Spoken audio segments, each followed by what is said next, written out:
In today's video, I'm going to teach you how to put margin in WPS Office.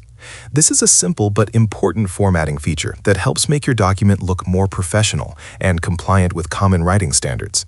Whether you are working on an academic paper, a report, or any formal document, setting the correct margins ensures your content is properly aligned and easy to read.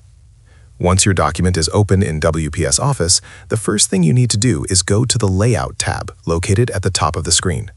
This tab controls how your page is structured and formatted. Under the Layout tab, you will see an option labeled Margins. Click on this.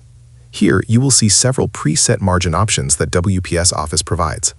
These templates show you exactly how much space is applied to each side of the page. For example, in the normal margin setting, the top margin is set to 1 inch, while the left margin is set to 1.25 inches, along with other predefined measurements. These presets are useful if you want a quick and standard layout without manually entering values.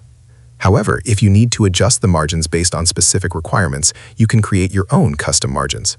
To do this, click on the Custom Margins option at the bottom of the list. This will open the Page Setup window. Inside this window, make sure you are on the Margins section so you can customize the spacing correctly.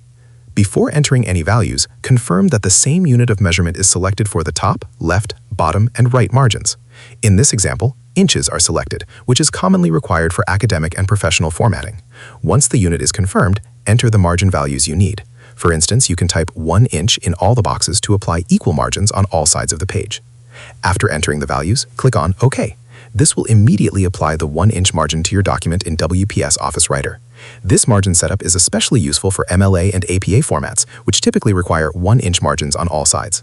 If you found this video helpful, let me know in the comments. Give it a like, subscribe to the channel, and don't forget to hit the notification bell.